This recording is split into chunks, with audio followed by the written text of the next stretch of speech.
a service to Fort Bend County because all of our levies are built to that standard. At the same time, you don't impact those levies in this nation that we know are at risk.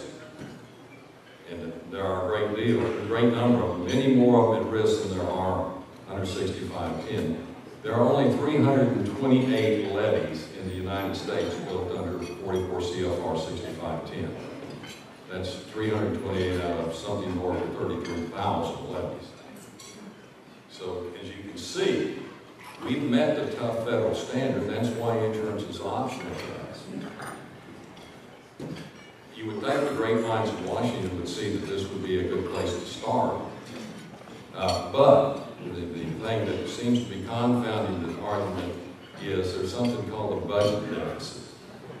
You know, we don't know what that is in Fort Bend County because the Constitution doesn't allow us to have budget deficits. So we can't do that. But federal government, as we well know, can. And everybody wants to reduce the budget deficit. And unfortunately, many members on both sides of the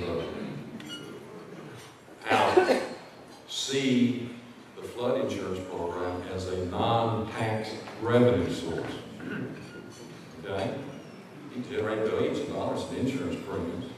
If you generate a few $1 billion more than you need to service the insurance risk, then you've actually got income to the general fund of the federal government. And that game is being played as we speak. In fact, there's talk right now, and there seems to be an initiation. The latest information I have is that one senator is circulating letters to other members of the Senate to pull up the Johnson-Shelby bill and tack it on to the extension of the payroll tax exemption that's coming back up, because that money can be used to offset the deficit impact of extending payroll tax. Well, this is an insurance program. It should be run as an insurance program, not as a source of federal revenue for whatever purpose they want to spend it for. But that's the argument that we're having to fight up there. Our argument is simple.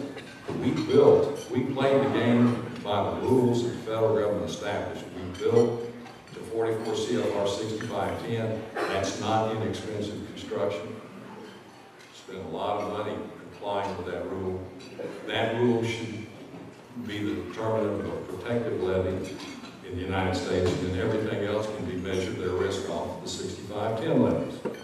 That we think works for Fort Bend County, and that we think works for the United States. But in any circumstance, we believe that the National Flood Insurance Program should be exactly that. A flood insurance program with actuarially sound rates and no more.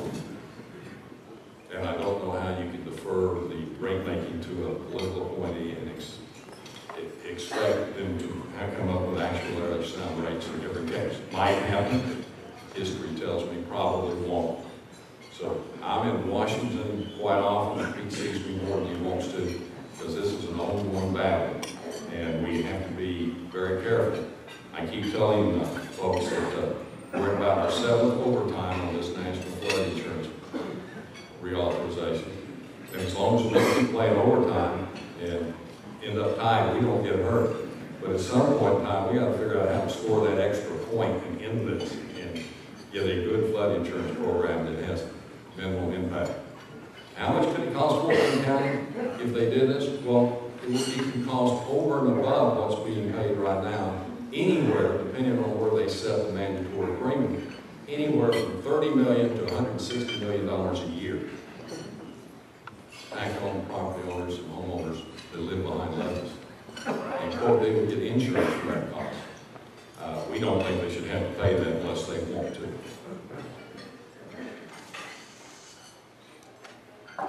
Does it say restoring the historic county courthouse? Okay. Another issue. I was hoping I would be here today with good news. Unfortunately, I'm not. Matter of fact, I'm here with some concern and some disappointment. The Texas Historical Commission recently rejected the county's request for a $4.85 million construction grant to restore that courthouse on Jackson Street. Fort Bend County ranked 28 out of 40 counties that applied. We received 0 points in an area called current use. 38 of the other received the full 20 points in that same category. Had we received those 20 points, we would have finished 5th out of 40. Had we finished 5th out of 40, the fact that they gave 7 construction grants would have meant that we would have received the grant. Restoration to the original footprint and elevation, plus continued utilization as a courthouse, are prerequisites for receiving a historical restoration grant. As I said earlier, the restored structure would have housed my office, Commissioner's Court, and the County Attorney, and would have had 18,092 square feet. A courthouse, which would have been the original 1909 footprint. The 2 wings that had been added in 35 and 56 would have been removed. Right now, I have a vacant courthouse on Jackson Street. I should say we have a vacant courthouse, but I think people are hoping I come up with a solution to this. The project is stalled, and my concern is, if you look at the governor's mansion recently, when you have a vacant building like that, it's very attractive to folks that like to see things burn, like to get in and do vandalism, et cetera, et cetera. So there's an ongoing concern on my part about the long-term viability of keeping that courthouse vacant. So we're going to work diligently to fund some kind of restoration project to get that thing moving again. Oh, let me point out a couple of things. Why am I so concerned? Disappointment. I think everybody's disappointed when you don't get a grant. Well, I'm disappointed because the scoring sheet that was used to objectively rank the counties doesn't add mathematically. You total up the columns of some of the people, and they actually have less points than the total shows that they got. We got 0 instead of the 20 we were supposed to receive. And we received that 20, we would have finished just ahead of Baylor County. I was told by the staff of the Historical Commission that, well, the first thing they said was, calm down, Judge, even if you got the 20 points, you wouldn't have gotten any money. I said, okay. And they said, after all, we had to give Baylor County their money. They're a lot older than anybody else in Texas.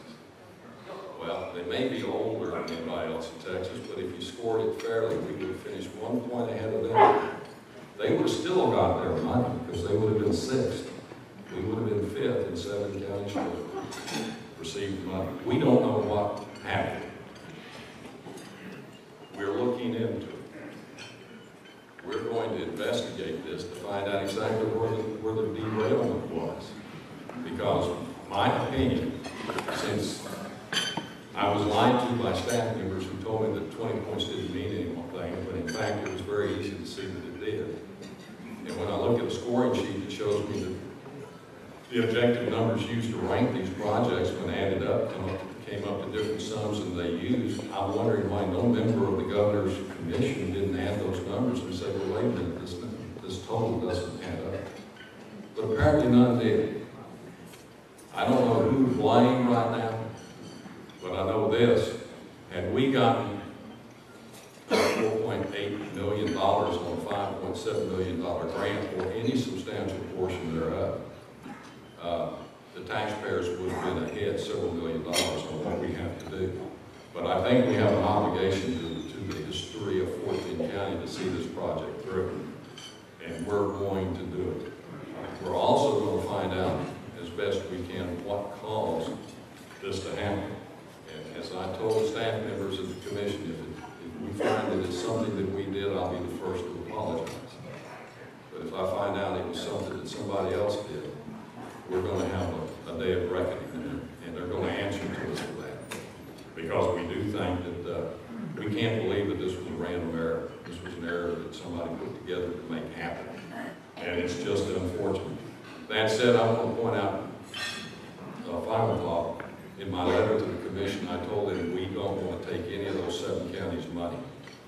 If we were mistreated, if we were abused by the Historical Commission, we'll live with that. We're just going to fix it so it doesn't happen again in Texas.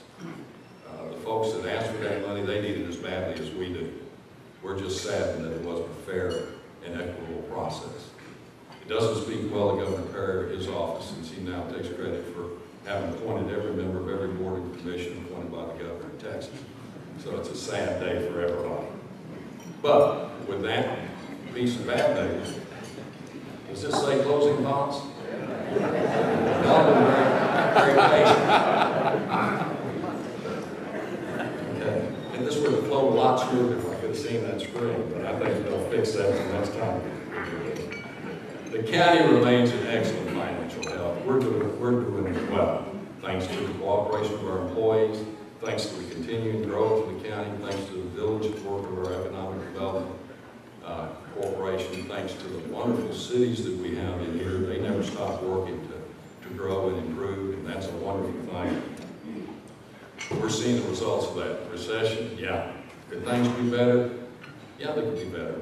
Could they be a whole lot worse? You just go to some other cities, counties, and states in the United States and say, yeah, they could be a whole lot worse.